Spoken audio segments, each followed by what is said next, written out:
Hello students, चलिए start करते हैं।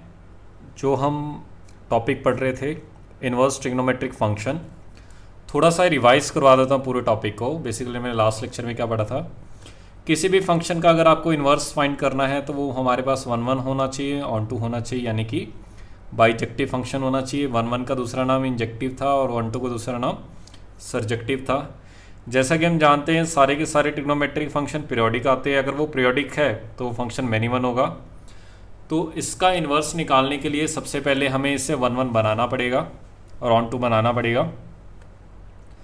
ट्रिग्नोमेट्रिक फंक्शन का जो इन्वर्स निकालना है one one and onto निकालना पड़ेगा। पहले उसके लिए कोड में और रेंज सेम करना पड़ेगा।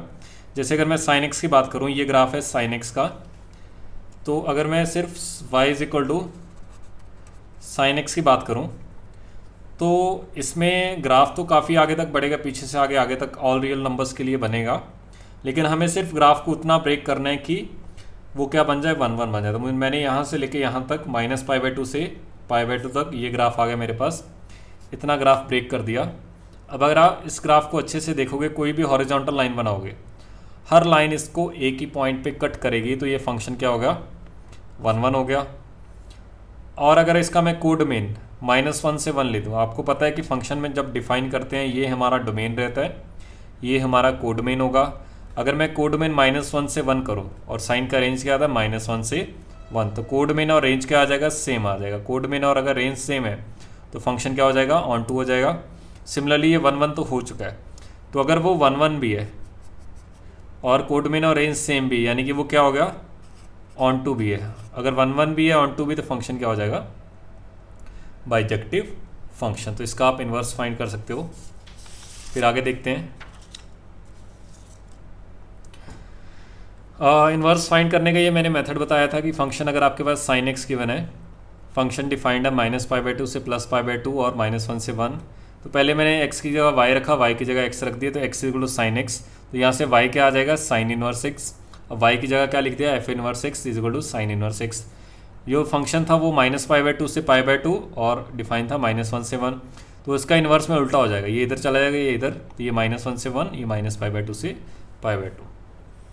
तो अगर फंक्शन डिफाइंड है a से b, तो उसका इन्वर्स कहाँ से कहाँ तक डिफाइंड होगा, b से a। तो फंक्शन में अगर मुझे साइन एक्स की बात करें, π/3 पे वैल्यू पूछी है, तो वो क्या आएगी, √3/2, π/2 पे वैल्यू क्या आएगी, 1। सेम अगर साइन इनवर्स एक्स की बात की जाए तो √3/2 पे उल्टा हो जाएगा, यहाँ से यहाँ आ जाएगा, तो √3/2 पे π/3, 1 पे π/2, तो ये आपके पास आंसर्स आएंगे। अब आपको पता है कि साइन इनवर्स 1/√2 45 डिग्री भी होता है और 135 डिग्री भी आता है। लेकिन मैंने अभी बताया कि आपको कुछ स्टैंडर्ड फंक्शन हम इसको डिफाइन करना पड़ेगा। तो जैसे आप स्टैंडर्ड फंक्शन डिफाइन करते हो तो इसको आंसर सिर्फ π/4 आएगा, 3π/4 नहीं आएगा। हम करने को ये भी डिफाइन कर सकते थे, लेकिन इस तरह से अगर करते रहे तो इन्फानाइट नंबर ऑफ केसेस बन जाएंगे। तो सिर्फ एक ही केस बनाने के लिए हमने सिर्फ कहाँ से कहाँ तक डिफाइन किया, -π/2 से +π/2। तो sign inverse x, cos inverse x, tan inverse etcetera denote angles. तो इनका जो आउटपुट आता है वो एंगल आता है या रियल नंबर। जैसे इसका जो आंसर आएगा π/3, π/2 इस तरह से आएगा। Whose sine is x, whose cos x, whose tan is x. जैसे इसकी बात करें तो अगर आपसे साइन इनवर्स 1/√2 की वैल्यू पूछी जाए, साइन इनवर्स 1/√2, तो इसका आंसर कितना आ गया, π/4। तो अगर मैं साइन π/4 पूछूँ तो कितना आएगा, 1/√2। तो इस तरह से आप सोच सकते हो। फिर आता है प्रिंसिपल वैल्यू रेंज। ये मैंने बताया था कि काफ़ी इंपॉर्टेंट है, ये आपको याद होना चाहिए, प्रिंसिपल वैल्यू रेंज और डोमेन। साइन इनवर्स एक्स का -1 से 1 डोमेन होता है और रेंज क्या होता है, -π/2 से +π/2। कॉस इनवर्स एक्स का डोमेन होता है -1 से 1 और रेंज क्या होता है, 0 से π। टेन इनवर्स एक्स का ऑल रियल, -π/2 से π/2, दोनों पे open bracket. Cosecant inverse x का जो डोमेन आता है वो आता है -∞ से -1 यूनियन 1 से इन्फानेट, और रेंज क्या आता है, -π/2 से π/2, बस 0 बाहर निकाल देना। सिमिलरली सीकेंड इनवर्स एक्स का -∞ से -1 यूनियन 1 से इन्फानेट, इसका जो रेंज आता है 0 से π/2 बाहर निकाल देना। कॉट इनवर्स एक्स का ऑल रियल और 0 से π, दोनों पे ओपन ब्रैकेट। तो इसमें जो क्वाड्रेंट यूज़ होते हैं सिर्फ फर्स्ट, सेकंड और फोर्थ यूज़ होता है, इसमें कहीं पे भी थर्ड क्वाड्रेंट का यूज़ नहीं आएगा, उसकी ज़रूरत नहीं पड़ेगी।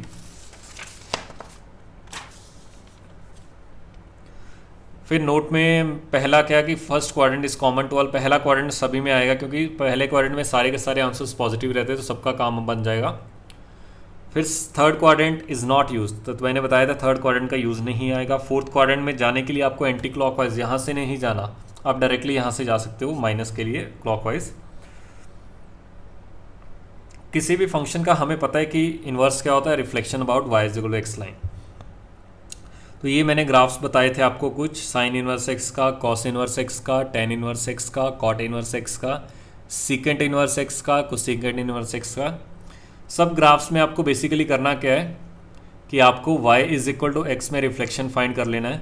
तो ये आपके पास ग्राफ बना था किसका, ये आपको ग्राफ्स याद होने चाहिए कि साइन इनवर्स एक्स का ग्राफ कैसे बनता है, कॉस इनवर्स एक्स का ग्राफ कैसे बनता है, टेन इनवर्स एक्स का ग्राफ कैसे बनता है।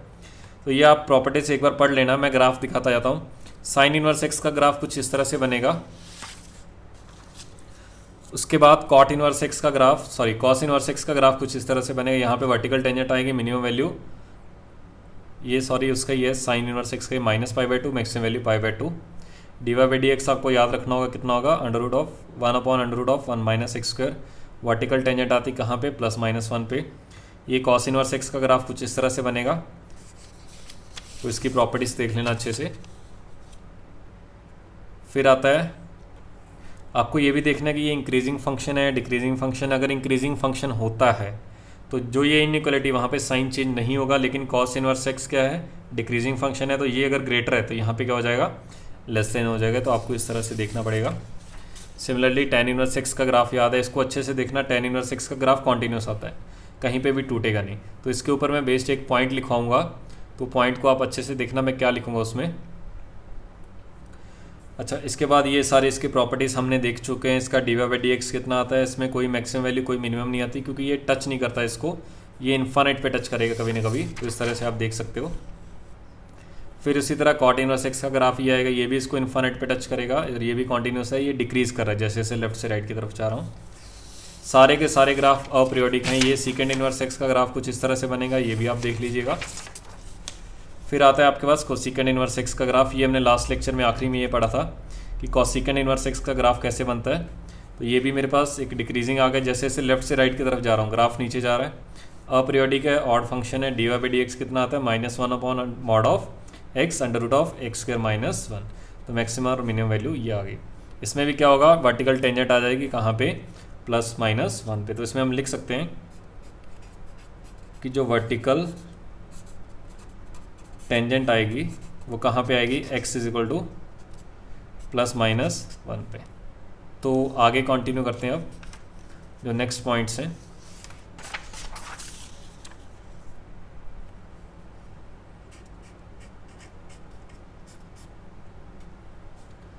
फर्स्ट पॉइंट है tan inverse x and cot inverse x are continuous and monotonic. Monotonic का मतलब या तो इंक्रीज ही कर रहा है सिर्फ हमेशा, या फिर डिक्रीज कर रहा है। तो इसका ये मतलब नहीं होगा, दिस डज नॉट इम्प्लाई, इस तरह से लिखते हैं, रेंज इज आर। इसका मतलब ये नहीं होगा कि अगर कोई फंक्शन कॉन्टीन्यूस है और हमेशा ही इंक्रीज कर रहा है तो उसका रेंज आर आएगी।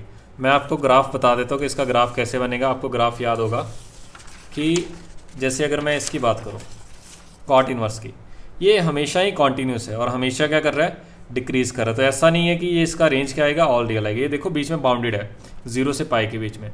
तो अगर कोई फंक्शन हमेशा कॉन्टीन्यूस है और मोनोटोनिक है, यानी कि हमेशा डिक्रीज से इंक्रीज़ कर रहा है, तो ये मत समझना कि उसका रेंज आर आएगा। ये आपको डायरेक्टली क्वेश्चन पूछा जा सकता है, किसमें 4 ऑप्शन दिए होंगे कि अगर दो फंक्शन, कोई भी फंक्शन कॉन्टीन्यूस है और मोनोटोनिक है, मोनोटोनिक यानी कि हमेशा इंक्रीज़ कर रहा है या हमेशा डिक्रीज़ कर रहा है, तो क्या उसकी रेंज आर होगी। देखने को ऐसा लगता है कि कोई फंक्शन अगर हमेशा इंक्रीज़ कर रहा है तो कभी ना कभी इन्फानाइट पे पहुंच जाएगा, लेकिन ऐसा कुछ नहीं होता। आप पीछे जाके ग्राफ्स देख लेना किसके, tan इनवर्स एक्स और cot इनवर्स एक्स के, वहाँ से आपको आइडिया लग जाएगा। ये था मेरा पहला पॉइंट। सेकेंड पॉइंट है, if f of x is continuous and has a range R, then it does not imply it is monotonic. मतलब क्या है कि कोई फंक्शन आपके पास कॉन्टीन्यूस है और उसकी रेंज ऑल रियल है, तो इसका मतलब ये नहीं होगा मोनोटोनिक. मोनोटोनिक मतलब ऐसा नहीं होगा कि हमेशा इंक्रीज कर रहा है या हमेशा ही डिक्रीज कर रहा है. हम एग्जांपल ले लेते हैं, जैसे कि y is equal to x cube minus 3x. अगर आप इसका ग्राफ बनाने बैठो तो इसके फैक्टर्स क्या बनेंगे, x कॉमन आगे अंदर बचा एक्स स्क्वायर माइनस 3, और एक्स स्क्वायर माइनस 3 को आप a square minus b square x minus √3 into x plus √3 लिख सकते हो. तो इसके 3 रूट्स आगे मेरे पास क्या, एक तो 0 आ गया, एक माइनस का √3 और एक प्लस का √3. तो जिसका जो ग्राफ बनेगा कुछ इस तरह से बन जाएगा, इन तीनों पॉइंट से पास कर जाएगा. तो अगर आप इसके बारे में क्यूबिक की बात करो, क्यूबिक का आपको पता है कि रेंज कितना होता है, ऑल रियल है, और ये एक पॉलिनोमियल फंक्शन है. पॉलिनोमियल फंक्शन की खास बात क्या होती है, वो हमेशा कॉन्टीन्यूस रहेगा. तो ये फंक्शन कॉन्टीन्यूस भी है और इसकी रेंज भी क्या है, ऑल रियल. तो अगर आप इसके ग्राफ को देखोगे तो ये हमेशा इंक्रीज़ नहीं कर रहा, ये कभी इंक्रीज़ कर रहा है, फिर डिक्रीज़ कर रहा है, फिर इंक्रीज़ कर रहा है. तो अगर आपके पास ये पॉइंट लिखा हो कि कोई फंक्शन कॉन्टीन्यूस है और इसकी रेंज आर है, तो अगर वो बोले कि इट इज़ ऑलवेज मोनोटोनिक, तो आप क्या बोलोगे, दिस स्टेटमेंट इज़ फॉल्स. तो ये आप लिख लो इसको, फिर हम आगे बढ़ते हैं. फिर इसके बाद देखते हैं इस पर कुछ प्रॉब्लम्स देखते हैं. स्टार्ट करते हैं, सिंपल से स्टार्ट करेंगे, फिर धीरे धीरे डिफ़िकल्ट बनाते जाएंगे. सबसे पहला क्वेश्चन है, find domain and range of y is equal to sine inverse e की पावर x. इसका आपको डोमेन फाइंड करना है और रेंज फाइंड करना है. डोमेन का मतलब x की वो वैल्यूज जिस पे साइन खुश हो जाए, और साइन के अंदर वाला मसाला हमेशा क्या होना चाहिए, साइन का मसाला क्या बन गया मेरे पास, e की पावर x. जो साइन के अंदर का मसाला है वो 1 या 1 से कम होना चाहिए और -1 या -1 से ज़्यादा होना चाहिए. तो ये आपके पास दो इनइक्वालिटीज़ बन गई, एक तो ये वाली इनइक्वालिटी बन गई और एक ये वाली इनइक्वालिटी बन गई. तो एक एक करके सॉल्व करते हैं दोनों को. तो सबसे पहले क्या है, e की पावर x क्या होना चाहिए, ग्रेटर देन इक्वल टू -1. अब मुझे पता है कि e की पावर x हमेशा क्या होता है, ये पॉजिटिव रहता है. तो e की पावर x -1 से ज़्यादा कब होगा, हम क्या बोलेंगे, हर x के लिए. तो क्या लिखोगे, x बिलोंग्स टू r. आप x को कुछ भी रख दो, ये e की पावर x हमेशा क्या होगा, -1 से ज़्यादा. तो ये तो हमने सॉल्व कर दिया. अब बात आती है इसकी, इसमें क्या है, e की पावर x क्या होना चाहिए, लेस देन इक्वल टू 1. अगर आप e की power x less than equal to 1 करोगे तो दोनों साइड लॉग ले लो. तो दोनों साइड लॉग अगर आपने ले लिया, या फिर अगर आप चाहो तो 1 को e की फॉर्म में लिख दो. तो 1 को आप क्या लिख सकते हो, 1 को हम लिख सकते हैं e की पावर 0. अब आपको ये बताना है कि e की पावर x इंक्रीजिंग फंक्शन है या e की पावर x डिक्रीजिंग फंक्शन है. अगर आपको याद हो e की पावर x का ग्राफ कैसे बनता है, कुछ इस तरह से बनता है. ये किसका ग्राफ है, y is equal to e की पावर x का. तो मैं बता चुका हूँ, जब भी इंक्रीजिंग फंक्शन होगा, इनइक्वालिटी का साइन चेंज नहीं होगा. तो यहाँ से आप x और 0 में डायरेक्टली रिलेशन लिख सकते हो कि x क्या होना चाहिए, 0 या 0 से कम. तो मेरे पास अभी दो रिजल्ट्स आ चुके हैं. पहला रिजल्ट क्या आया मेरे पास, x ऑल रियल होना चाहिए. दूसरा क्या हुआ, x 0 से कम होना चाहिए. दोनों को खुश करना पड़ेगा, तो दोनों का क्या आएगा, इंटरसेक्शन. तो जो आंसर आ जाएगा मेरे पास, x क्या आ जाएगा, -∞ से लेके 0 तक, और 0 पे क्या आ जाएगा, क्लोज ब्रैकेट. x को आप कुछ भी रखो -∞ से 0 तक, तो वो आपके पास आंसर आ जाएगा. ये तो अभी हमने क्या फाइंड किया, सिर्फ और सिर्फ डोमेन फाइंड किया है. अब आगे बात करते हैं रेंज की.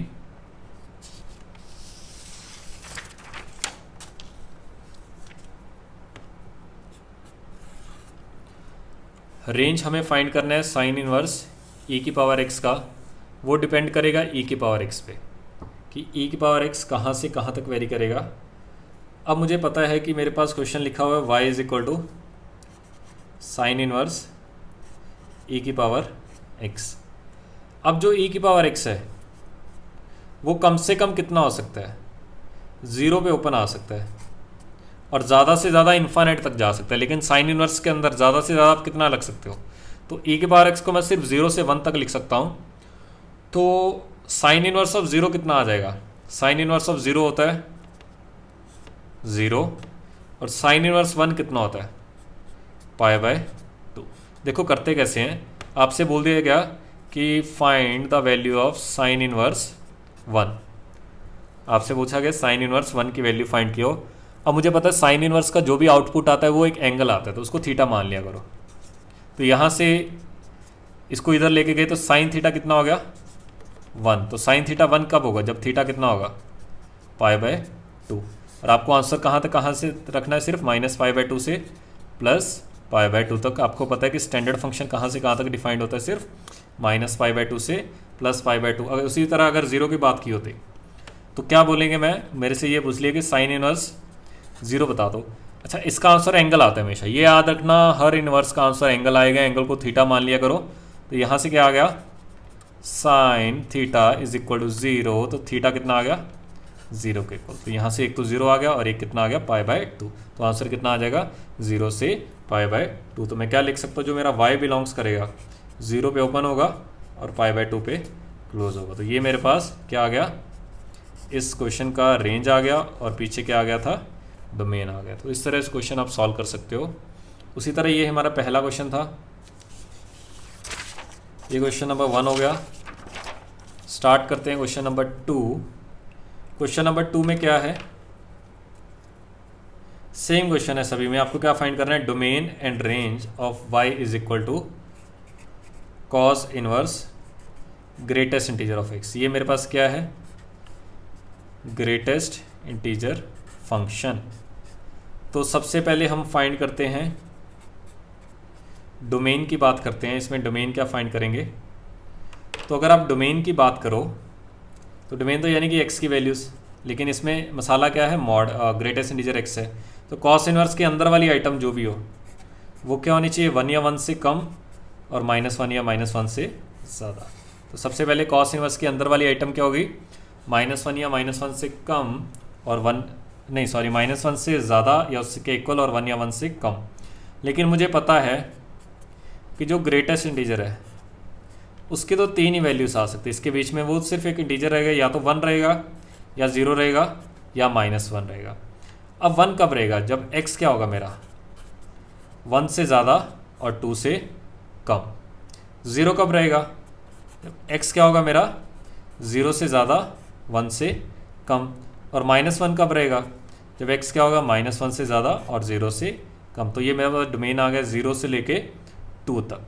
तो मेरे पास जो x की वैल्यूज़ आएंगी, सॉरी -1 से लेके 0, 0 से 1 और 1 से 2। तो जो मेरे पास डोमेन आ गया x, वो क्या आ गया, -1 पे देखो क्लोज ब्रैकेट है और 2 पे क्या है, ओपन ब्रैकेट। तो x को क्या रहना पड़ेगा, -1 से लेके 2 ओपन तक। तो जब x की वैल्यूज़ इतनी रखोगे तो आपके पास आंसर्स क्या आ जाएंगे, डोमेन की वैल्यूज़ आ जाएगी। अब बात आती है रेंज की। रेंज का मतलब होता है y की वैल्यू। तो y क्या लिखा हुआ है, cos inverse greatest integer of x। अब मुझे पता है कि इसकी वैल्यूज़ क्या क्या आने वाली हैं, या तो -1 आ सकती है, या 0 आ सकती है, या 1 आ सकती है। तो कॉस इनवर्स जो -1 होता है तो y की वैल्यूज़ आ जाएंगी। कॉस इनवर्स -1 किस पे होता है, पाई पे। 0 किस पे होता है, π/2 पे। और 1 किस पे होता है, 0 पे। तो y की वैल्यूज़ ये आ जाएंगी। फिर मैं साथ में करता जाता हूँ, थोड़ा सा स्टार्टिंग में बता रहा हूँ सारा कुछ, इसके बाद आपको डायरेक्टली याद होना चाहिए। आपसे वैल्यू पूछ लेगी कॉस इनवर्स -1 की। तो अभी मैंने बताया कि इसका आंसर जो भी आएगा एक एंगल आएगा, ठीक है। तो यहाँ से कॉस थीटा कितना हो गया, कॉस थीटा हो गया -1। तो कॉस थीटा -1 कब होता है, जब थीटा कितना होता है, पाई के इक्वल। आपको आंसर ये पता है कि कॉस में मुझे जो भी आंसर देना है 0 से पाई के बीच में देना है, क्योंकि कॉस इनवर्स की रेंज क्या आती है, 0 से पाई के बीच में। इसलिए मैं अभी आपको बोल रहा हूँ, काफ़ी उस पर फोकस कर रहा हूँ कि हर इन्वर्स की आपको रेंज पता होनी चाहिए। अगर आपको हर क्वेश्चन की इन्वर्स की रेंज पता है तो आप आंसर्स आपको पता होगा कि मेरा आंसर इसके बीच में आने वाला है। फिर मैं सेकेंड एग्जाम्पल ये भी आपको बता देता हूँ कि कॉस इन्वर्स ज़ीरो क्या होगा। तो कॉस इन्वर्स अगर ज़ीरो की बात करें तो फिर वही किसी भी इन्वर्स का आंसर क्या आएगा, थीटा के इक्वल आएगा। अगर यहाँ पे कॉस थीटा लिखोगे तो कॉस थीटा ज़ीरो आ जाएगा। तो थीटा कितना होगा कि ज़ीरो आएगा। तो थीटा कितना होता है, कॉस 90 की वैल्यू कितनी होती है, ज़ीरो के इक्वल। उसी तरह मैं बात करूँ अगर कॉस इन्वर्स 1 की, तो आपने उसको थीटा मान लिया तो यहाँ से आ गया cos of theta is equal to 1। अब कॉस 1 कब होता है, जब थीटा कितना होता है, 0 डिग्री। तो ये आपके पास 0 आंसर आ गया। तो इतना लिखो। फिर मैं एक नेक्स्ट क्वेश्चन दे रहा हूँ, इसको सॉल्व करो। 2-3 मिनट का टाइम है आपके पास। इसमें भी वही आपको क्या करना है, डोमेन फाइंड करना है और रेंज फाइंड करना है। पहला क्वेश्चन क्या है, cos inverse fractional part of x. और इसी का एक और क्वेश्चन कर लो, sine inverse of fractional part of x. तो इसको सॉल्व करो जल्दी से, फिर हम देखते हैं आगे।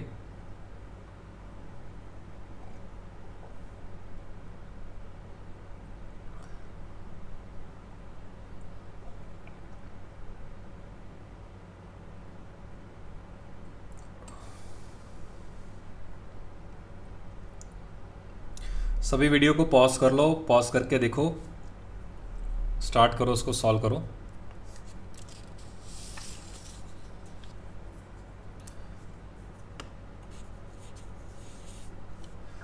तो पहला क्वेश्चन है y is equal to cos inverse fractional part of x। इसमें आपको सबसे पहली बात तो x की वैल्यूज फाइंड करनी है, डोमेन फाइंड करना है। तो मुझे पता है फ्रैक्शनल पार्ट ऑफ x क्या होना चाहिए, 1 या -1 से 1 के बीच में होना चाहिए। किस x के लिए ये फ्रैक्शनल पार्ट -1 से 1 होता है। अब मुझे पता है कि फ्रैक्शनल पार्ट x किसके बीच में आता है, फ्रैक्शनल पार्ट x की जो रेंज आती है वो आती है 0 से लेके 1 ओपन तक। तो ये 0 से 1 के बीच में रहता है। तो अगर कोई चीज़ 0 से 1 के बीच में है तो ये बात अंडरस्टूड है कि वो -1 से 1 के बीच में तो आएगी ही आएगी। तो आप इसमें x को कुछ भी रखते रहो, x को कुछ भी रखते रहो, ये वैल्यू हमेशा किसके बीच में आएगी, -1 से 1 के बीच में आएगी। अब बात आती है रेंज की। ये तो था डोमेन, x का मतलब डोमेन, y का मतलब रेंज। तो y क्या लिखा हुआ है, cos inverse fractional part of x। Fractional part of x कितना नाचेगा, 0 से लेके 1 तक।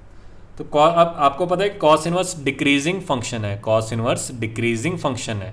तो ज़्यादा पे वैल्यू कम आएगी और कम पे वैल्यू, क्योंकि जैसे जैसे आगे बढ़ता जाऊंगा ग्राफ क्या होता जाएगा, नीचे आता जाएगा। तो पहले ये वैल्यू निकाल लो, कॉस इनवर्स 1। कॉस इनवर्स 1 कितना होता है, अभी मैंने बताया था 0। और कॉस इनवर्स 0 कितना होता है, कितने एंगल पे कॉस इनवर्स 0 होता है, π/2 पे। अच्छा 0 होता है π/2 पे, तो 0 पे आ गई क्लोज ब्रैकेट, 1 वाले पे ये आ गया। अगर आपको अभी भी फाइंड करना नहीं आ रहा तो क्या किया करो, फिर वही बात, आपको क्या फाइंड करना है, कॉस इनवर्स 0। अब किसी भी इनवर्स का आंसर क्या आएगा, एंगल आएगा। तो थीटा मान लिया, तो यहाँ से आपने लिखा cos theta is equal to 0। अब कॉस किस एंगल पे 0 होगा, आप इसको ऐसा बड़ा करो, कॉस किस एंगल पे 0 होगा। कॉस किस एंगल पे 0 आता है, π/2 पे। कॉस किस एंगल पे 1 होगा, तो कॉस किस एंगल पे 1 होता है, 0 पे। तो ये थीटा कितना आ जाएगा, π/2। तो ये आपका पहला पार्ट था, इसका ए पार्ट बोल देते हैं इसको। बी आपके पास क्या है, y is equal to sine inverse fractional part of x। तो डोमेन की बात करते हैं, तो साइन इनवर्स खुश कब होगा, जब उसके अंदर वाली आइटम क्या हो, 1 या 1 से कम और -1 या -1 से ज़्यादा। और फ्रैक्शनल पार्ट का आपको पता है कि x को कुछ भी रखो ये -1 से 1 के बीच में रहेगा ही रहेगा। तो मेरे पास ये क्या आ गया, मेरे पास इस फंक्शन का डोमेन। अब रेंज होती है y की वैल्यू, तो y क्या है, साइन इनवर्स। तो ये कितना नाचेगा, 0 से 1 तक नाचता है ये, ठीक है, 0 पे क्लोज 1 पे ओपन। साइन एक इंक्रीजिंग फंक्शन है, तो कम पे वैल्यू कम आएगी, ज़्यादा पे वैल्यू ज़्यादा आएगी। तो कम पे वैल्यू कम पहले लिखते हैं, तो y बिलोंग्स टू, आप ऐसा पढ़ो, साइन किस एंगल पे 0 होता है, साइन किस एंगल पे 0 होता है, तो वो किस पे होता है, 0 पे। साइन किस एंगल पे 1 होता है, साइन किस एंगल पे 1 होता है, इन्वर्स मत पढ़ना, साइन किस एंगल पे 1 होता है, तो किस पे होता है, π/2 पे, और इस पे अगर 1 पे ओपन है तो यहाँ पे भी ओपन ब्रैकेट आएगी। तो मेरा आंसर क्या आ गया, 0 से π/2। तो ये आपके पास इसका आंसर आ जाएगा। ये था क्वेश्चन नंबर 3। फिर आगे देखते हैं क्वेश्चन नंबर 4।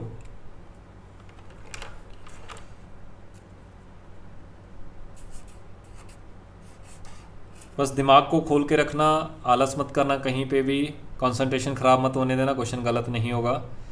फिर हमारे पास आता है डोमेन, यही क्वेश्चन है, domain and range of y is equal to cot inverse signum of x। अब कॉट इनवर्स के अंदर आप कुछ भी रख सकते हो, कॉट इनवर्स x की कुछ भी रेंज आ सकती है, तो आप x को कुछ भी रख सकते हो। तो मेरा जो डोमेन आ गया वो तो क्या आ गया, ऑल रियल। आप x को कुछ भी रखते जाओ, कॉट इनवर्स उसको कुछ भी नहीं कहेगा, तो x बिलोंग्स टू r आ जाएगा। क्यों, क्योंकि सिग्नम x की 3 ही वैल्यू आती है। अगर आपसे सिग्नम x की रेंज पूछी जाए तो वो क्या आती है, -1 0 1। x को कुछ भी रखो, सिग्नम x क्या रहेगा, -1 0 1। तो -1 0 1 कॉट को कोई भी प्रॉब्लम नहीं है। तो अगर मैं इसकी रेंज की बात करूं,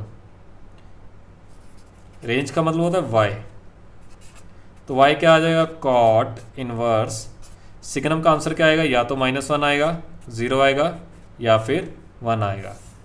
अगर आपको याद हो थोड़ा सा, तो कॉट इनवर्स का ग्राफ अगर पीछे जाके देखना जल्दी से, डिक्रीजिंग आता है। तो डिक्रीजिंग आता है, डिक्रीजिंग का मतलब क्या है, जैसे जैसे आगे बढ़ता जाऊंगा वैल्यू कम होती जाएगी, तो ज़्यादा पे वैल्यू कम आएगी और कम पे वैल्यू ज़्यादा आएगी। ठीक है, डिक्रीजिंग देखो ऐसे होता है कुछ भी। तो जैसे जैसे एक्स इंक्रीज कर रहा हूँ वैल्यू क्या हो रही है, कम हो रही है, और जैसे जैसे एक्स कम करता जा रहा हूँ वैल्यू क्या हो रही है, तो एक्स कम होगा तो वैल्यू ज़्यादा होगी, और एक्स ज़्यादा होगा तो वैल्यू कम होगी। और हम जब भी रेंज लिखते हैं पहले कम वैल्यू लिखते हैं, तो पहले कॉट इनवर्स 1, कॉट इनवर्स 1 कितने पे होगा, π/4। कॉट इनवर्स 0 कब होगा, ऐसे कैसे पढ़ोगे, कॉट किस एंगल पे 1 होता है, तो π/4। कॉट किस एंगल पे 0 होता है, π/2। कॉट इस एंगल पे -1 होगा, 3π/4। इसीलिए मैंने बोला कि हर क्वेश्चन की रेंज याद होनी चाहिए, क्योंकि आपको पता है कि जो कॉट इनवर्स x की रेंज होती है वो कहाँ से कहाँ तक होती है, 0 से पाई के बीच में। तो आपका जो भी आंसर आना चाहिए वो 0 से पाई के बीच में आना चाहिए, उससे बाहर नहीं जाना चाहिए। इस चीज़ का ध्यान रखना, यही आपसे गलती होगी, इसके अलावा कोई भी गलती नहीं होगी। फिर मैं बता देता हूँ, अगर आपसे कुछ पूछ, जैसे अगर आपको ये पता नहीं लगा कि कॉट इनवर्स 0 π/2 कैसे आ गया, तो क्या करो आप, कॉट इनवर्स 0 की वैल्यू निकालनी, तो उसका आंसर क्या आएगा, एक एंगल आएगा। तो यहाँ से इसको इधर लेके गए तो कॉट बन जाएगा, कॉट थीटा कितना आ गया, 0। अब कॉट 0 कहाँ पे होता है, वर्टिकल लाइन पे, तो थीटा कितना आ गया, π/2। ये आपके पास इसका आंसर आ गया। इसको लिखो, फिर आगे देखते हैं।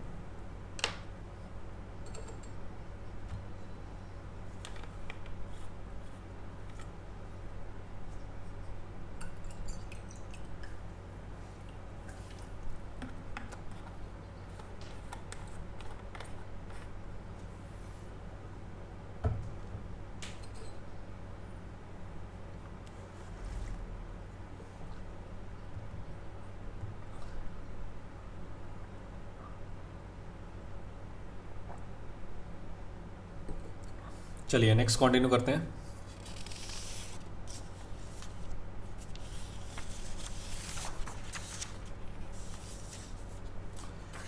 इसके बाद नेक्स्ट प्रॉब्लम देखते हैं। सेम क्वेश्चन ही चल रहे हैं सभी में। आपको क्या करना है, डोमेन या रेंज निकालना है। जो प्रॉब्लम है आपके पास वो है बेसिकली वही, find the domain and range of domain and range of y is equal to tan inverse log to the base 2 x square minus 2x plus 2। इसका आपको डोमेन फाइंड करना है। पहली बात, tan इनवर्स को कुछ भी प्रॉब्लम नहीं है, tan इनवर्स के अंदर आप कुछ भी रखो वो हमेशा खुश रहेगा, क्योंकि tan इनवर्स का डोमेन क्या होता है, ऑल रियल होता है। तो ये ऑल, इसका जो भी आंसर आएगा वो रियल नंबर ही आएगा, तो उसको कुछ टेंशन नहीं, बस आपको लॉग को खुश करना है। अब लॉग खुश कब होगा, लॉग को खुश करने के लिए उसके अंदर वाली आइटम को क्या करना पड़ेगा, 0 से ज़्यादा। तो x² - 2x + 2 क्या होना चाहिए, ग्रेटर देन 0। अच्छा, अगर तो फैक्टर बन रहे हैं तो अच्छी बात है, नहीं बन रहे तो ऐसा लिख लो, या तो इसका डी चेक कर लो। डी कितना आएगा, बी स्क्वायर माइनस 4 इंटू 2 8, तो ये क्या आ गया, लेस देन 0। तो इसका ग्राफ नंबर 3 बना होगा। ग्राफ नंबर 3 कुछ ऐसा बनता है। ग्राफ नंबर 3 क्या है, हर एक्स के लिए वैल्यू क्या है उसकी, पॉजिटिव है। तो यहाँ पे आप एक्स को कुछ भी रखते जाओ, एक्स को कुछ भी रखते जाओ, ये हमेशा पॉजिटिव आएगी। तो मेरा एक्स क्या आ जाएगा, रियल आ जाएगा। एक तो ऐसा कर सकते हो, या फिर इसको परफेक्ट स्क्वायर बना लो। ये x माइनस 1 का स्क्वायर लिखा हुआ है और साथ में 1 जुड़ा हुआ है। देखो इसमें से 1 इधर कर दो तो x माइनस 1 का स्क्वायर प्लस 1। ये बोल रहे हैं कि किस x की वैल्यू के लिए 0 से ज़्यादा होगा। तो ये इसका रेंज क्या होगा, 0 से इन्फानाइट। पूरे का रेंज क्या होगा, 1 से इन्फानाइट। तो 1 से इन्फानाइट 0 से ज़्यादा कब होगा, तो क्या बोलोगे, हमेशा ही होगा। तो x बिलोंग्स टू क्या आ जाएगा, ऑल रियल वैल्यूज़। तो यहाँ पे अगर मेरे से डोमेन की बात की जाए तो डोमेन क्या आ गया, x बिलोंग्स टू r। अब बात आती रेंज की, तो दोबारा लिख लेते हैं एक बार, tan इनवर्स। अब अंदर से निचाते जाना धीरे धीरे, x को निचाते जाएंगे। इसको मैं ऐसे लिख लेता हूँ, x माइनस 1 का स्क्वायर प्लस 1। तो इसका आपको रेंज फाइंड करना है, तो स्टार्ट करते हैं। रेंज कैसे फाइंड करेंगे, अभी मैंने यहाँ पे देख लिया कि इसका रेंज कितना आता है इस पूरे का, 1 से लेके इन्फानाइट। तो ये कितना नाचेगा, 1 से लेके इन्फानाइट। अगर ये 1 से इन्फानाइट नाचेगा तो ये कितना नाचेगा, log 1 की वैल्यू 0, log इन्फानाइट की वैल्यू इन्फानाइट, क्योंकि बेस 1 से ज़्यादा है। अब tan इनवर्स 0, तो अब बात आती है इधर। तो ये मेरे पास ऐसा कुछ आ गया, y is equal to tan inverse, उसके अंदर जो आइटम आने वाली है वो कहाँ से कहाँ तक वेरी करेगी, 0 से इन्फानाइट। अब आप बोल दो कि सर मुझे पता नहीं चल रहा कि इसकी वैल्यूज़ कैसे निकालनी है। तो ऐसा रीड करो, tan किस एंगल पे 0 होगा, tan किस एंगल पे 0 होगा, तो वो क्या आता है 0 पे। tan किस एंगल पे इन्फानाइट होगा, तो वो आता है π/2 पे। तो ये मेरे पास आंसर आ गया। अब आपको याद है कि tan इनवर्स x की रेंज क्या होती है। फिर दोबारा मैं इसलिए लिख रहा हूँ ताकि आपको चीज़ें याद हो जाएं धीरे धीरे, -π/2 से प्लस का π/2। तो ये आंसर tan इनवर्स का जो भी आंसर आना चाहिए मेरा, -π/2 से +π/2 आना चाहिए। अगर वो आंसर मेरा नहीं आ रहा तो आपने इसका मतलब कहीं ना कहीं गलती की है, तो आपको उसको सही करना पड़ेगा। तो आपको जितने भी क्वेश्चंस हैं उसमें आपको देखना पड़ेगा कि मेरा आंसर, जो मेरा रेंज है उस क्वेश्चन का, क्या उसके बीच में आ रहा है या नहीं आ रहा। तो उसको आपको देखना पड़ेगा अच्छे से। तो आगे बढ़ते हैं। इसके बाद जो नेक्स्ट प्रॉब्लम है हमारी, आपको वैल्यू फाइंड करनी है। Find the value of sine inverse -1/√2 plus cos inverse -1/√2 minus tan inverse -√3 plus cot inverse -1/√3। ये हमारे पास लिखा हुआ है कॉट इनवर्स -1/√3। आपको इसको सिंप्लीफाई करना है। मुझे पता है कि हर इनवर्स का जो आंसर आएगा वो एक कांस्टेंट, एक एंगल आएगा। तो आपको बताना है कि साइन इनवर्स -1/√2 की वैल्यू क्या आती है, ये क्या आती है, ये क्या आती है, ये क्या आती है। इसके अलावा आपको ये भी पता है कि इसका जो आंसर आना चाहिए मेरा, -π/2 से π/2 के बीच में रहना चाहिए। इसका जो आंसर आना चाहिए वो मेरा 0 से, यही सबसे इम्पॉर्टेंट पॉइंट है। फिर बार बार रिपीट कर रहा हूँ, तभी आपको आंसर्स बिल्कुल आसानी से आ जाएंगे, कहीं पे भी प्रॉब्लम नहीं आएगी। tan इनवर्स का आंसर क्या आना चाहिए, -π/2 से π/2। इसका आंसर कहाँ से कहाँ तक आना चाहिए, 0 से π/2। तो इस तरह से आप देख सकते हो। आगे बढ़ते हैं। साइन इनवर्स का आंसर तो ऐसा पढ़ो कि साइन किस एंगल पे -1/√2 होगा, और आंसर आपको इसके बीच में रखना है। तो वो आएगा माइनस का π/4। फिर आगे बढ़ते हैं। कॉस किस एंगल पे -1/√2 होगा, आंसर इसके बीच में देना है। तो सेकंड क्वाड्रेंट में आंसर आएगा। कॉस सेकंड क्वाड्रेंट में नेगेटिव होगा, तो कितने पे होगा, प्लस के 3π/4। सिंपली इसको थीटा लिख लिया करो, वहाँ से आंसर भी निकाल सकते हैं। माइनस tan किस एंगल पे -√3 होगा, इसके बीच में, तो -π/3। तो माइनस तो ऑलरेडी लिखा हुआ है और -π/3 आ गया।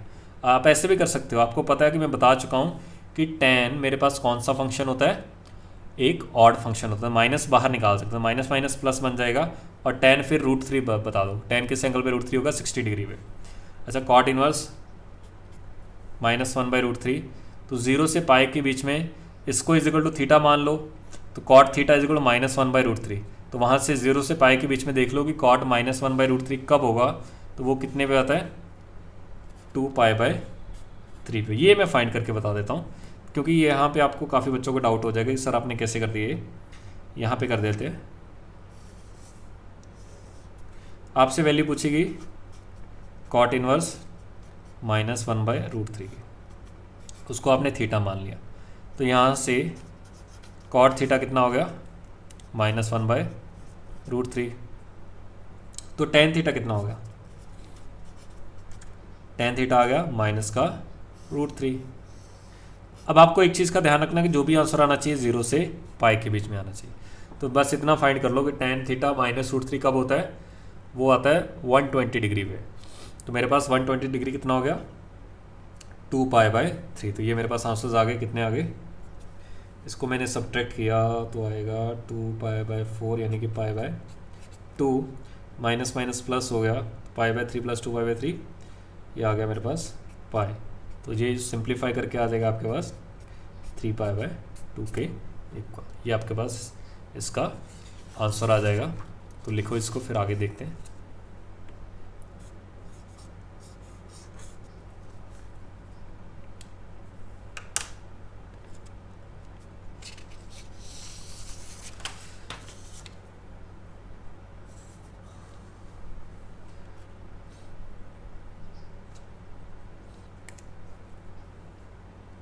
नेक्स्ट कुछ थोड़े से इंटरेस्टिंग प्रॉब्लम्स हैं।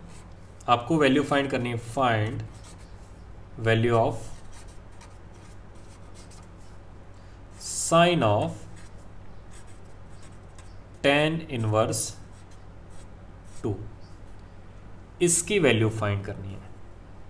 देखो कैसे करते हैं, इसको पहले थीटा मान लो कि साइन के अंदर आप हम क्या रखते हैं, एंगल रखते हैं। साइन के अंदर क्या रखते हैं, एंगल रखते हैं। इसको थीटा मान लिया, तो मैंने क्या किया, सॉल्यूशन स्टार्ट कर देते हैं यहीं पे। tan इनवर्स 2 को हमने क्या मान लिया, थीटा। तो यहाँ से tan थीटा क्या आ गया, 2 के इक्वल। tan थीटा क्या आ गया, 2 के इक्वल। मुझे क्या चाहिए, मुझे चाहिए साइन थीटा। तो राइट एंगल ट्रायंगल बना लो,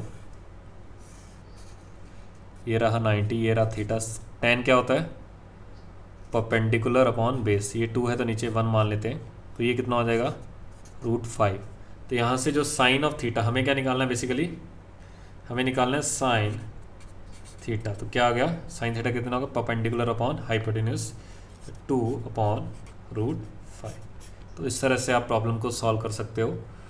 सेम फंडा, पहले साइन की बात की गई है, इसको थीटा मान लो, वहाँ से थीटा, तो हमें निकालना क्या है, साइन थीटा निकालना, किसी तरह साइन थीटा। तो मैंने इसको थीटा माना, तो ये थीटा आ गया। तो यहाँ से tan थीटा कितना हो गया, 2। तो राइट एंगल ट्रायंगल बनाओ, तो साइन थीटा कितना आ गया, 2/√5। उसी तरह आपसे नेक्स्ट वैल्यू पूछ लेगी, मान लो cos of tan inverse 3, cos of tan inverse 3, इसकी वैल्यू पूछ ली गई। फिर वही बात, इसको क्या मान लो, कॉस के अंदर क्या पुट करोगे, थीटा। तो मैंने tan इनवर्स 3 को क्या मान लिया, थीटा। तो यहाँ से tan थीटा कितना आ गया, 3। फिर वही बात, राइट एंगल बना लो, ये रहा थीटा। tan क्या होता है, परपेंडिकुलर अपॉन बेस। तो ये कितना हो गया, √10। तो cos थीटा निकालना है हमें, तो ये cos थीटा कितना हो जाएगा, दिस अपॉन दिस। तो कितना आ जाएगा, 1/√10। बिल्कुल आसान से क्वेश्चन है। फिर नेक्स्ट प्रॉब्लम देखते हैं। आपसे पूछ लिया गया कि find the value of sign of 2 time sine inverse 3/5, इसकी वैल्यू पूछ ली गई। अब साइन के अंदर कुछ भी रखोगे, वो क्या होगा, एक एंगल होगा, साइन थीटा होगा। तो ये पूरे का पूरा मेरे पास क्या बन गया, थीटा। तो मुझे इन शॉर्ट क्या निकालना है, साइन थीटा। मेरा काम ये है, किसी तरह मुझे साइन थीटा निकालना है। तो इस पूरे को थीटा रख दिया, तो क्या लिख सकते हो, 2 साइन इनवर्स 3/5 को क्या मान लिया, थीटा। तो यहाँ से साइन इनवर्स 3/5, नहीं इसमें एक काम करो, ये थोड़ा सा गलत हो गया। प्रॉब्लम बेसिकली क्या है हमारे पास, sine of 2 time sine inverse 3/5। देखो जो थीटा रखेंगे वो हम इसे रखेंगे, क्योंकि साइन इनवर्स का आंसर क्या आता है, हमेशा एक एंगल आता है। तो मुझे क्या निकालना है, बेसिकली साइन ऑफ 2 थीटा निकालना है। तो ये याद रखना है, इसमें गलती मत कर देना, क्योंकि 2 तो एक कांस्टेंट वैल्यू है, तो ये मेरे पास क्या होगा, एक एंगल होगा, क्योंकि साइन इनवर्स का आउटपुट, ये तो कांस्टेंट वैल्यू है, तो ये तो 2 का 2 ही रहेगा। ये इसको मैंने थीटा निकालना है, तो किसी तरह इसकी वैल्यू निकालनी है। तो आपको साइन 2 थीटा निकालना है, जिसमें हमारे पास थीटा क्या है, ये रहा। थीटा क्या था, साइन इनवर्स 3/5। तो यहाँ से साइन थीटा कितना हो गया, साइन थीटा हो गया 3/5। तो साइन थीटा इधर ले गए, साइन कितना हो गया 3/5। अच्छा, साइन 2 थीटा का आप सभी फॉर्मूला जानते हो, क्या होता है, 2 साइन थीटा कॉस थीटा। तो मुझे साइन थीटा तो पता है, बचा कॉस थीटा। अगर साइन थीटा इतना है तो कॉस थीटा कितना हो गया, 4/5। आपको पता है कि राइट एंगल ट्रायंगल बनेगा 3, 4, 5 का। ये रहा 90 डिग्री, ये रहा थीटा, साइन क्या होता है 3/5, तो ये कितना बन जाएगा 4। तो ये कितना बन जाएगा 2 × 3/5 × 4/5, तो कितना हो गया 24/25। ये आपके पास इसका आंसर आ जाएगा। तो इस तरह से आप सॉल्व कर सकते हो इन प्रॉब्लम्स को।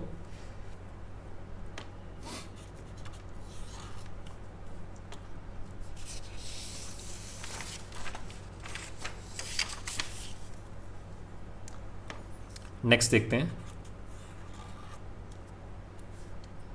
इसके बाद आपसे पूछ लिया गया कॉस ऑफ 2 tan इनवर्स √2 की वैल्यू, इसकी वैल्यू पूछ ली गई।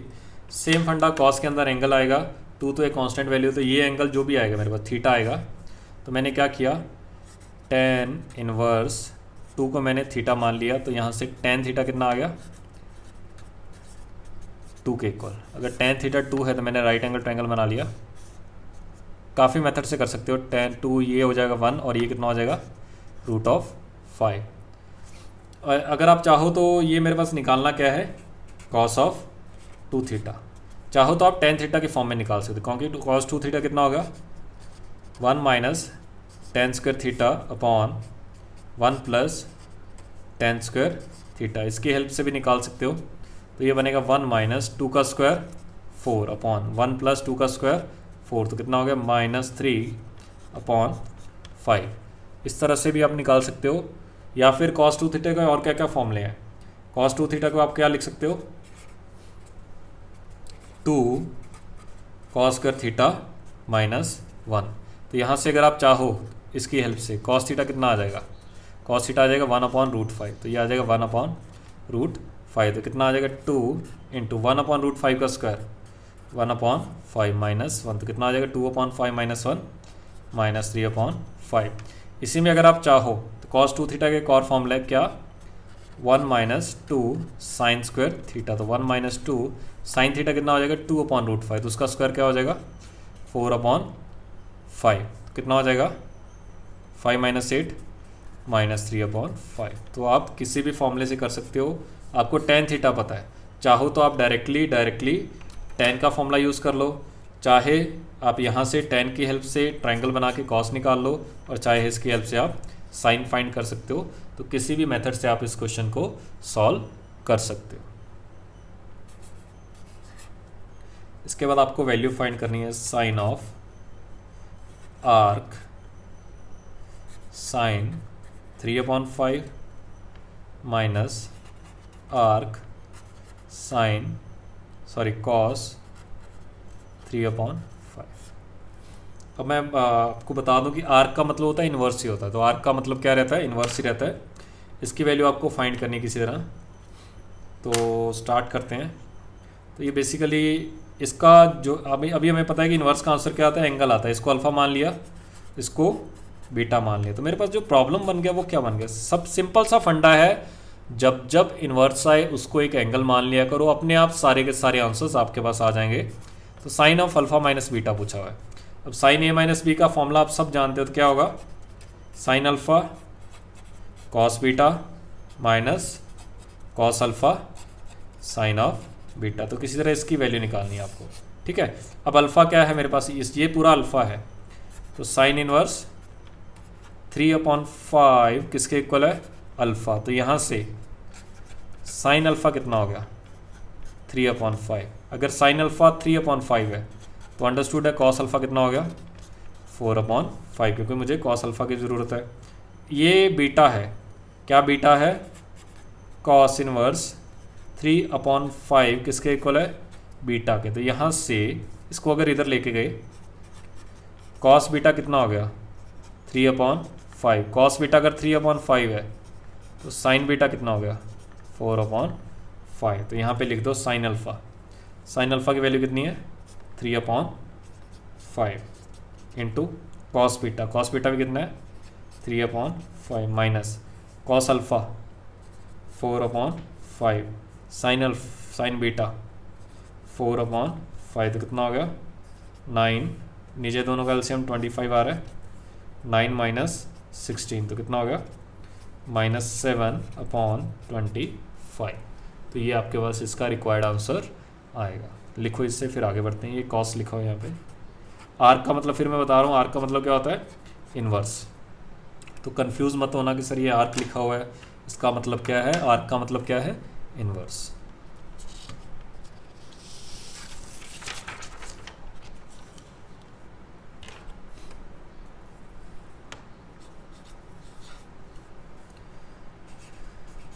नेक्स्ट प्रॉब्लम देखते हैं।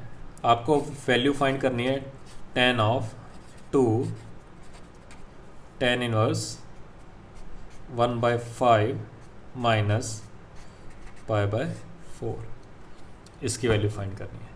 सिंपल सा क्वेश्चन है, हर बार मैं बता रहा हूँ कि जब जब इन्वर्स दिखे उसको एंगल मान लिया करो। तो ये थीटा होगा। तो मेरे पास प्रॉब्लम क्या बन गई, tan ऑफ 2 थीटा माइनस π/4, जहाँ पे इसको थीटा माना है। किसको थीटा माना है, 1/5 को क्या मान लिया, थीटा। तो यहाँ से tan थीटा कितना हो गया, 1/5। तो अगर मुझे tan थीटा की ज़रूरत पड़ी तो मैं इसको 1/5 लिख दूंगा। ये tan a माइनस बी का फॉर्मूला लिखा है। ये अगर a है तो ये b का काम करेगा। tan a माइनस बी क्या होता है, tan a minus tan b upon 1 plus tan a tan b। ये आपके पास इसका रिक्वायर्ड आंसर आ जाएगा। अब tan π/4 तो 1 रहता है, इसका आंसर आ गया इसका। और आपको फॉर्मूला पता है, tan 2 थीटा क्या होता है, 2 tan theta upon 1 minus tan square theta minus, इसको मैंने 1 लिख दिया, upon 1 plus tan 2 theta 2 tan theta upon 1 minus tan square theta into ये भी क्या है 1। तो ये तो वही बन जाएगा। अब tan थीटा की वैल्यू हमें हर क्वेश्चन पूरे क्वेश्चन में चाहिए। tan थीटा कितना है, 1/5। तो tan थीटा की जगह 1/5 लिखते गए, 2 × 1/5 2/5 अपॉन 1 माइनस tan थीटा का स्क्वायर। तो इसका स्क्वायर क्या हो जाएगा, 1/25 माइनस 1 अपॉन 1 प्लस 2 × 1/5। देखो ये और ये सेम ही लिखे हुए हैं, तो ये सेम ही आ जाएगा। कितना आ जाएगा, 2/5 अपॉन 1 माइनस 1/25। और ये 1 लिखा हो तो 1 से 1 आ जाएगा, ठीक है। 25 एलसीएम लिया, 25 माइनस 1 तो नीचे तो 24 आ जाएगा। ये 25 ऊपर चला जाएगा, ये 25 ऊपर चला जाएगा तो इंटू 25 आएगा। 5 कटेगा तो ऊपर बचेगा, ऐसा कुछ बच जाएगा, 2/5 इंटू 25 माइनस 1/1 प्लस ये भी 25 माइनस 1 24 नीचे बचेगा और ऊपर बचेगा 2/5 इंटू 25। आगे सिंप्लीफाई करते हैं, ये कटा 5 पे 5/5 इंटू 2 10/24 माइनस 1/1 प्लस 10/24। तो 24 इधर गया, ये 24 कट जाएगा आखिर में, तो 10 माइनस 24 आएगा, तो माइनस का 14 ऊपर आ जाएगा, और 24 प्लस 10 34, 7 17, तो आंसर आ जाएगा माइनस का 7/17। आपको हर क्वेश्चन में कम से कम 2-3 मिनट के लिए खुद से ट्राई करना है। जब भी मैं क्वेश्चन लिखूँ वीडियो को पॉज कर दिया करो और क्वेश्चन को खुद से ट्राई किया करो, ताकि आप जितना हो सके ज़्यादा से ज़्यादा सीखा करो।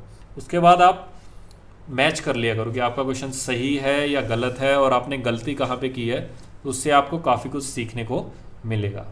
तो ये लिखो, फिर आगे क्वेश्चन लिखो, फिर उसको सॉल्व करो। नेक्स्ट जो प्रॉब्लम है वो है, आपको फिर वही वैल्यू फाइंड करनी है, sine of tan inverse cos of cot inverse -1/√3। कम से कम 5 मिनट लगाओ इसको सॉल्व करने के लिए। करना क्या, अंदर से सॉल्व करना स्टार्ट कर दो। ये थीटा होगा तो कॉस थीटा निकाल लो, फिर कॉस थीटा की वैल्यू आ गई यहाँ पे रख दो, तो उसको अल्फा मान लो। तो इस तरह से आप यहाँ से सॉल्व करना स्टार्ट कर दो। पहले एक काम करो, इसको 2 क्वेश्चन में कन्वर्ट कर लो, इसको एक क्वेश्चन मान लो पूरे को, फिर इसको एक क्वेश्चन मान लो। फिर जैसे ही ये आ जाएगा तो यहाँ पे कुछ वैल्यू आ जाएगी आपके पास, वो उसको फिर दोबारा अल्फा मान लेना, तो आपके पास सॉल्व करके आंसर आ जाएगा।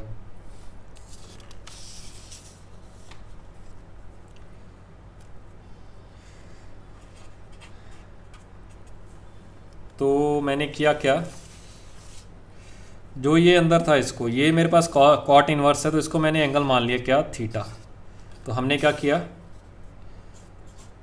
कॉट इनवर्स -1/√3 को थीटा मान लिया, तो यहाँ से कॉट थीटा कितना आ गया, -1/√3।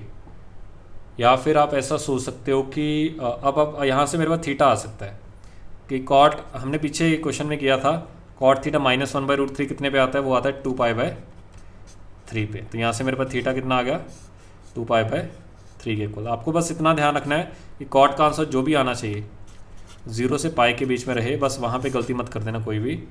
तो इतना सॉल्व करके अब इसकी वैल्यू थीटा की कितनी आ गई, 2π/3। तो जो प्रॉब्लम बन जाएगा वो आपके पास बन जाएगा कुछ इस तरह से, sine of tan inverse cos of, इसका कॉट इनवर्स का आंसर एंगल आना था, वो आ गया 2π/3। अब सोच लो कि 2π/3 कितना होता है, तो स्टार्ट करते हैं।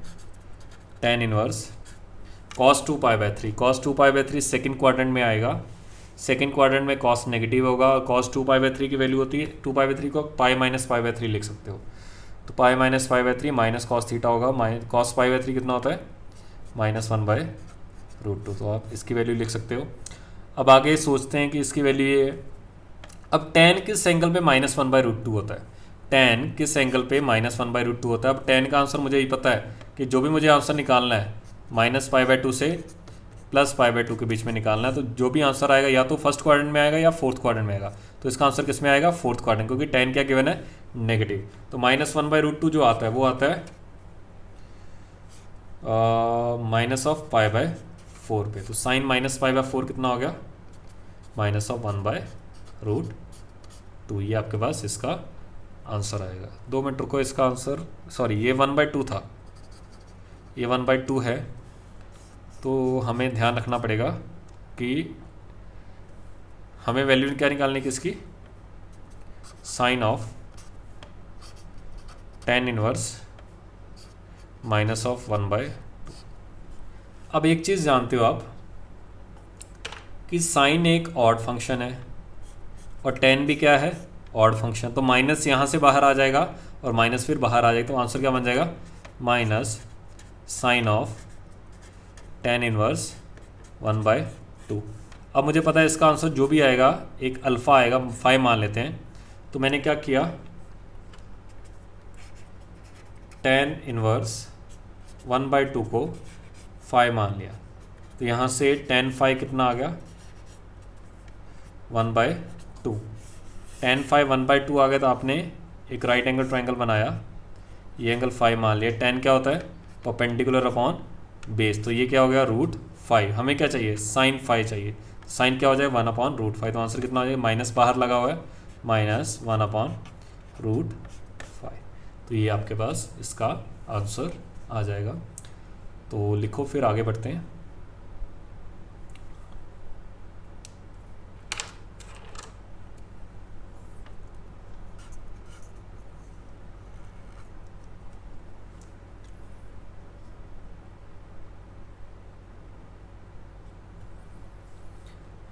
नेक्स्ट प्रॉब्लम देखते हैं। जेई का क्वेश्चन है, आपको शो दैट करना है, शो दैट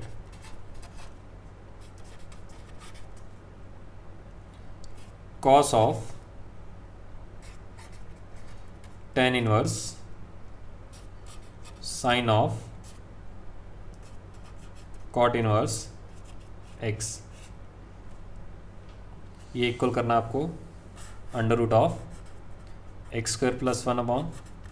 1/(x²+2)। तो लेफ्ट हैंड साइड से स्टार्ट कर देते हैं। तो देख लेते हैं लेफ्ट हैंड साइड लिखा क्या हुआ है,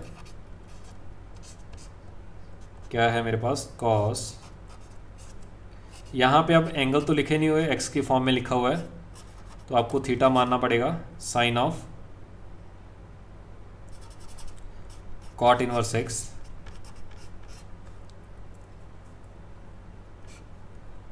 cot इनवर्स x का अभी मैंने काफ़ी बार बता चुका हूँ कि इनवर्स का आंसर हमेशा क्या आएगा, थीटा आएगा।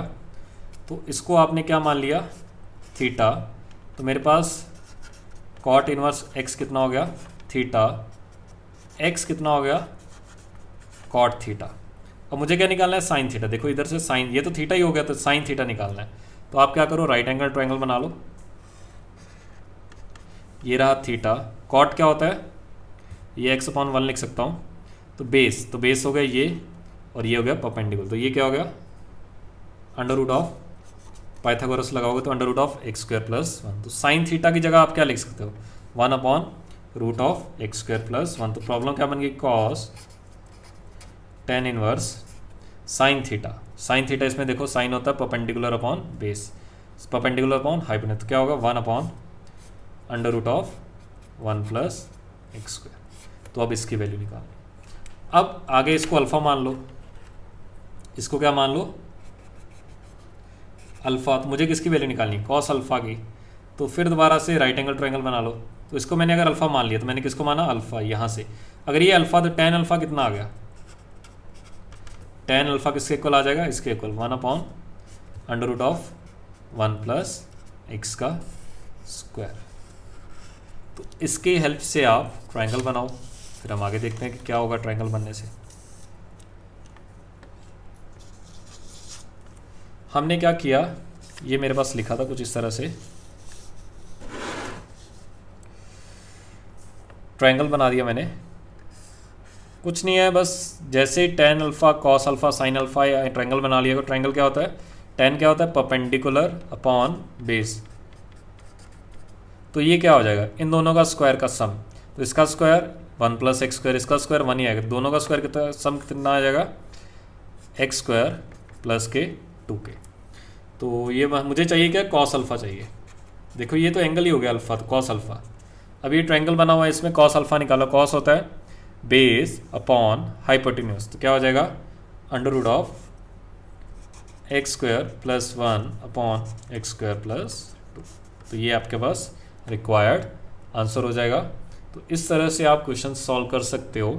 कुछ नहीं, केसेस बनाओ, जहाँ पे भी इन्वर्स आए, अगर तो वो आसान सा एंगल है तो आप उसको डायरेक्टली सॉल्व कर दो। अगर आपको उसकी वैल्यूज़ पता है, कि जैसे कि अगर आपसे साइन इनवर्स √3/2 की बात कहीं पे आ जाए क्वेश्चन के बीच में, साइन इनवर्स √3/2, तो मुझे पता है साइन कितने एंगल पे √3/2 होता है, 60 डिग्री पे, तो π/3 डायरेक्टली लिख सकते हो।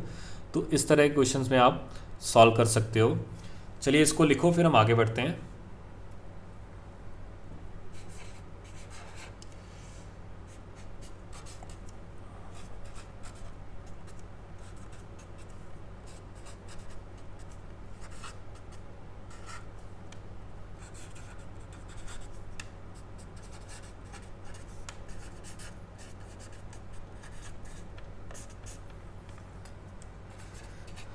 काफ़ी अच्छा क्वेश्चन है, इंटरेस्टिंग क्वेश्चन है। गलती मत करना, बस इस तरह क्वेश्चन में जल्दबाजी में गलती हो जाती है। वही बाउंडनेस से हम करेंगे कि किसी की भी रेंज हमें अगर पता हो तो उसकी हेल्प से हम सॉल्व कर सकते हैं। आपसे बोला गया है कि cos inverse x plus cos inverse y zero है और वह आपको फाइंड करना है value of x plus y. अब आपको पहले तो इसकी रेंज पता होनी चाहिए। मैं आपको ऑलरेडी बता चुका हूँ, आपको सबकी रेंज याद होनी चाहिए। इसकी रेंज क्या होती है? 0 से पाई। कॉस इनवर्स वाई कहाँ से कहाँ तक आ सकता है? 0 से पाई। इन दोनों का सम 0 कब आ सकता है? जब ये भी 0 हो जाए और ये भी 0 हो जाए। तो क्या बोलूँगा मैं? कॉस इनवर्स एक्स कितना होना चाहिए? 0 एंड कॉस इनवर्स वाई कितना होना चाहिए? 0 के इक्वल। अब इसको आराम से देखना। अब मुझे x निकालना है, तो या तो ऐसा सोच सकते हो कि cos 0, इसमें cos 0 देख लो। cos 0 कितना आ जाएगा? x। क्या होगा आपके पास? cos of 0 is equal to x. अब cos 0 की वैल्यू x है, तो x कितना आ गया? cos 0 कितना होता है? 1 के इक्वल। तो x कितना आ गया? 1। तो सिमिलरली y भी कितना आ जाएगा? 1 के इक्वल आ जाए। तो याद रखना, इस तरह से आपको आंसर्स फाइंड करने, जल्दबाजी मत करना। तो आपसे क्या पूछा है? x प्लस वाई की वैल्यू। तो x प्लस वाई कितना आ गया? 1 प्लस 1 इज इक्वल टू 2 के इक्वल। नेक्स्ट देखते हैं। cos inverse x plus cos inverse y plus cos inverse z, ये गिवन है 3 पाई के इक्वल। आपको फाइंड करनी है, find the value of x plus y plus z. बिल्कुल मिलता जुलता क्वेश्चन है। सबसे पहले आपको कॉस इनवर्स की रेंज पता होनी चाहिए। कॉस इनवर्स की रेंज क्या होती है? 0 से पाई, 0 से पाई, 0 से पाई। इन तीनों का सम 3 पाई होना चाहिए। तो इसको भी पाई होना पड़ेगा, इसको भी पाई होना पड़ेगा, इसको भी पाई होना पड़ेगा। तो मैं क्या लिख सकता हूँ?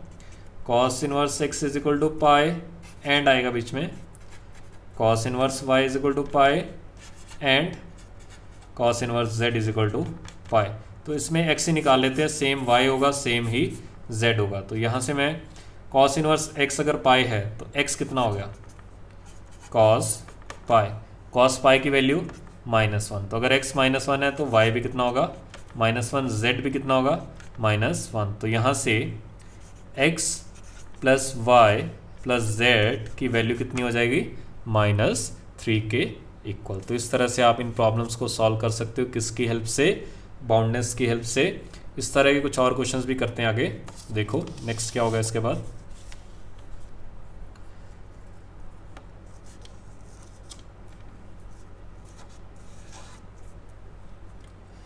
नेक्स्ट प्रॉब्लम है, if sine inverse x plus sine inverse y plus sine inverse z is equal to 3 pi by 2, आपको वाई फाइंड करना है। Find the value of x plus y plus z. Same concept पे तीनों के तीनों questions हैं। सिर्फ आपको पता क्या होना चाहिए? रेंज पता होना चाहिए। इसलिए मैंने पहले लेक्चर में बोला था कि आपको सबकी रेंज याद होना चाहिए।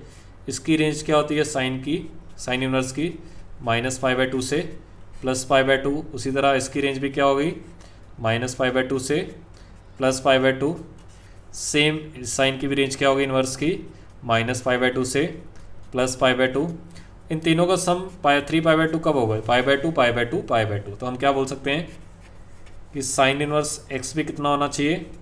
π/2 एंड साइन इनवर्स वाई भी कितना होना चाहिए? π/2 एंड साइन इनवर्स जेड भी कितना होना चाहिए? π/2। किसी एक की वैल्यू निकाल लो, इसकी वैल्यू निकाल लेते हैं। तो यहाँ से x कितना आ गया? x आ जाएगा, वो आ जाएगा, इसको इधर लेके गए साइन ऑफ π/2। साइन 90 कितना होता है? 1 के इक्वल। तो x कितना आ गया? 1। तो अगर x 1 है तो y भी कितना आएगा? 1। अगर y 1 है तो z भी कितना आएगा? 1। तो आपसे क्या पूछा है? तीनों का सम। तीनों का सम कितना आ जाएगा? 1 1 1 3 के इक्वल आ जाएगा। तो इस तरह से आप देख सकते हो। लिखो इसे, फिर आगे बढ़ते हैं।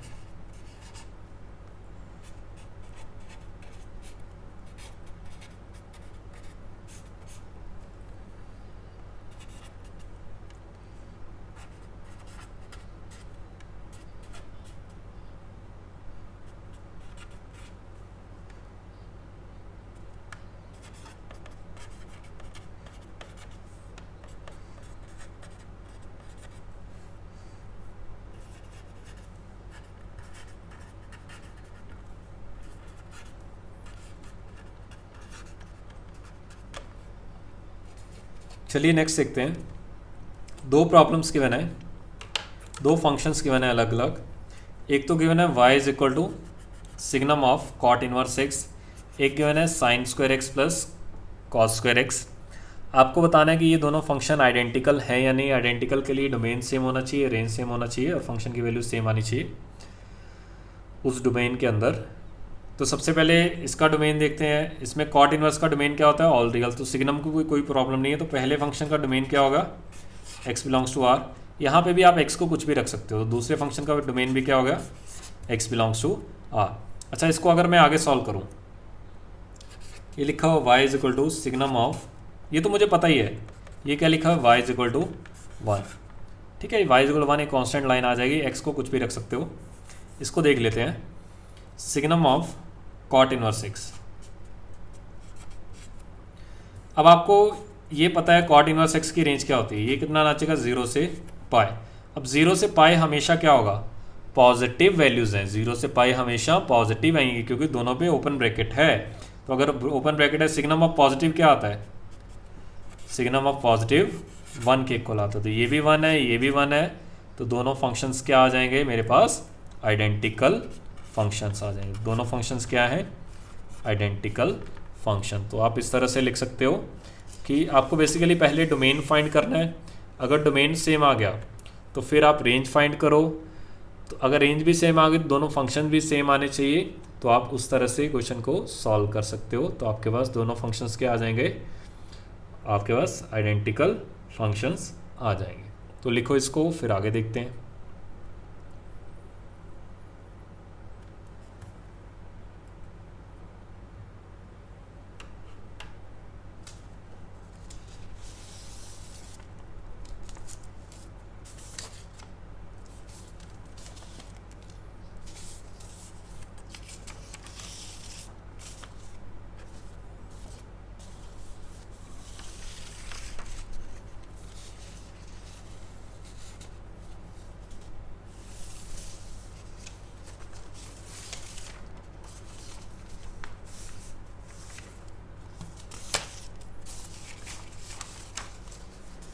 साथ साथ नोट्स को रिवाइज करते जाना।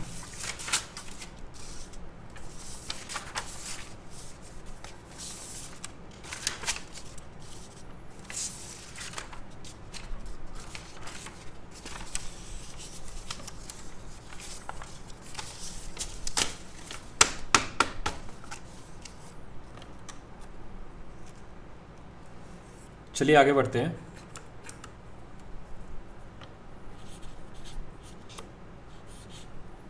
जो नेक्स्ट प्रॉब्लम है, एक फंक्शन डिफाइंड है ऑल रियल टू 0 से π/2 और फंक्शन क्या है?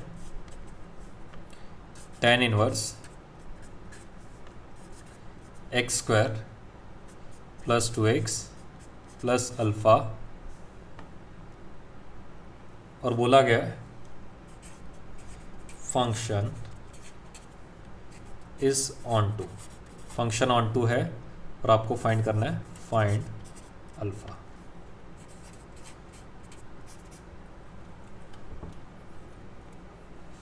फंक्शन मेरा ऑन टू है, आपको फाइंड करना है अल्फ़ा। ऑन टू होने के लिए जो इसका कोड मेन है और जो इसका रेंज है वो सेम आना चाहिए। एक बार मैं फंक्शन दोबारा लिख लूँ। फंक्शन गिवन है tan inverse x square plus 2x plus alpha. अगर इसको आपको ऑन टू बनाना है तो इसकी जो tan इनवर्स की रेंज आनी चाहिए वो 0 से π/2 आनी चाहिए, यानी कि नेगेटिव वाली नहीं आनी चाहिए।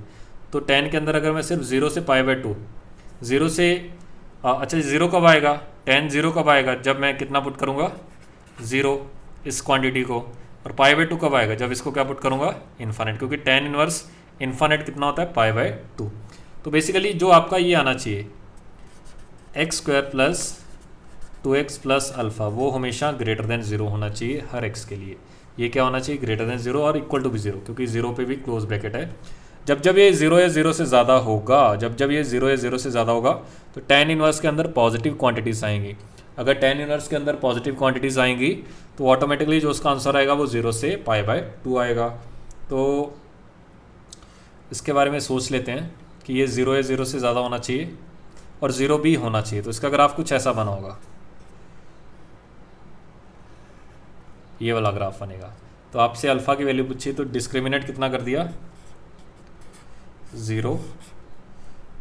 या फिर ऐसा कर सकते हो ग्रेटर देन इक्वल टू 0 कर सकते हो। एंड अच्छा, इसमें कंपलसरी है कि 0 भी आना चाहिए, आप सिर्फ ग्रेटर देन 0। अगर आपने कुछ ऐसा ग्राफ बना दिया, आपके दिमाग में आया कि सर क्या ये भी ग्राफ चल सकता है, हाँ ये चल तो जाएगा लेकिन उसमें ये मिस नहीं होना चाहिए, तो 0 भी होना चाहिए। तो उसका जो रेंज आना चाहिए -d/4 है, कम से कम वैल्यू वो कितनी होनी चाहिए, 0 होनी चाहिए। कम से कम वैल्यू कितनी आनी चाहिए, 0 के इक्वल। तो यहाँ से ये आंसर आएगा ग्रेटर देन इक्वल टू 0, यहाँ से d कितना हो जाए, तो दोनों का जो इंटरसेक्शन आएगा वो कितना हो जाएगा, d इज इक्वल टू 0। तो मैं डायरेक्टली d 0 कर देता हूँ, किसका, इसका। तो d कितना आएगा, b² 4 - 4 alpha is equal to 0। तो यहाँ से अल्फ़ा कितना आ गया मेरे पास, 1 के इक्वल। अगर आप अल्फ़ा 1 रखते हो, देखो होगा क्या, मैं और अच्छे से एक्सप्लेन कर देता हूँ। अल्फ़ा 1 रखते हो तो क्या बनेगा, tan इनवर्स x² + 2x + 1। तो क्या बनेगा, tan इनवर्स x + 1 का स्क्वायर। तो ये जो भी होगा 0 से इन्फाइनाइट तक होगा। और tan इनवर्स 0 कितना होगा, tan इनवर्स 0 होगा 0, और tan इनवर्स इन्फाइनाइट कितना होगा, π/2। तो ये आपके पास ऑटोमेटिकली जो रेंज आ जाएगी वो कोडोमेन के इक्वल आ जाएगी। आपके दिमाग में क्वेश्चन आ सकता है कि आपने सर सिर्फ इसको ये क्यों नहीं किया। देखो इसमें इसका मतलब क्या होता है, ग्रेटर देन और इक्वल टू। इसमें greater than and equal to नहीं होता, और होता है। तो इसमें वो सारे के सारे आंसर हो जाएंगे जिसमें ग्रेटर देन भी होगा या फिर इक्वल टू भी होगा। लेकिन मुझे क्या चाहिए, कंपलसरी है कि 0 तो होना ही चाहिए। तो मुझे इसके साथ इंटरसेक्शन करना पड़ेगा, क्या, जो इसका रेंज आना चाहिए, कम से कम वैल्यू क्या होनी चाहिए, -d/4 हो, वो कितनी होनी चाहिए, 0 के इक्वल। तो इन दोनों का इंटरसेक्शन क्या आ जाएगा, मेरे पास 0 आ जाएगा। तो इस तरह से आप क्वेश्चन को सॉल्व कर सकते हो।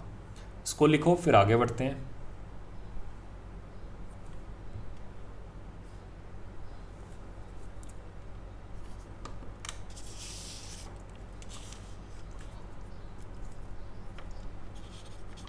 नेक्स्ट क्वेश्चन कुछ इससे मिलता जुलता।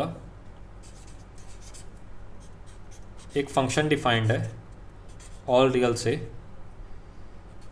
-π/4 से π/2।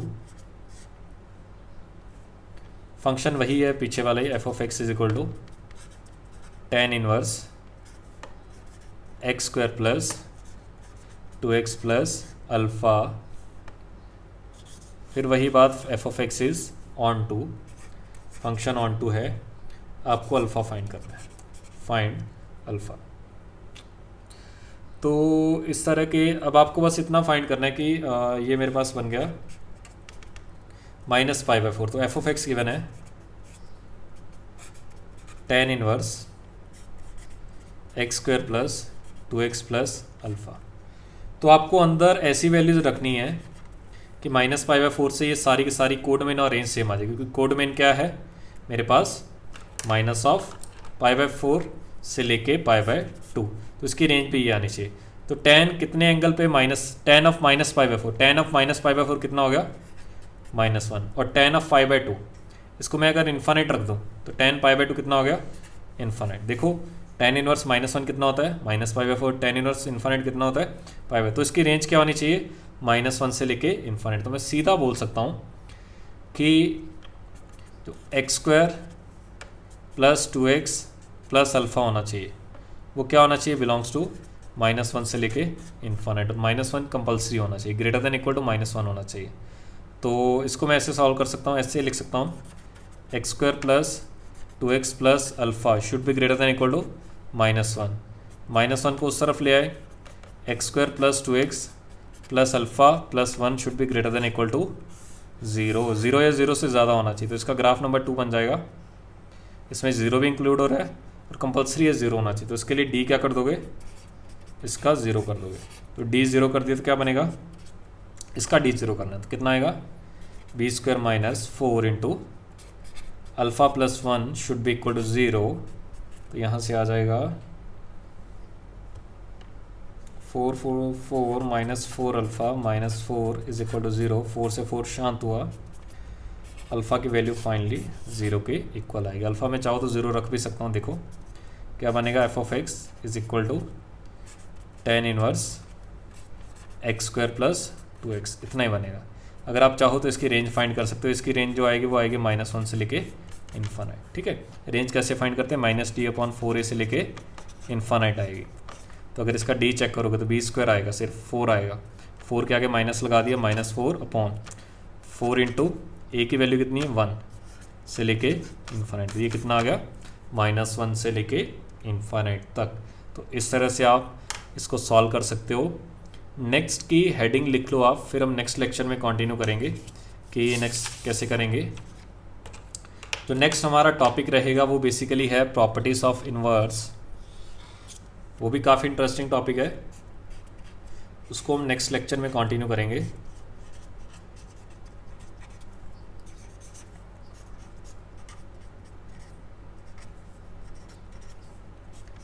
ट्रिग्नोमेट्रिक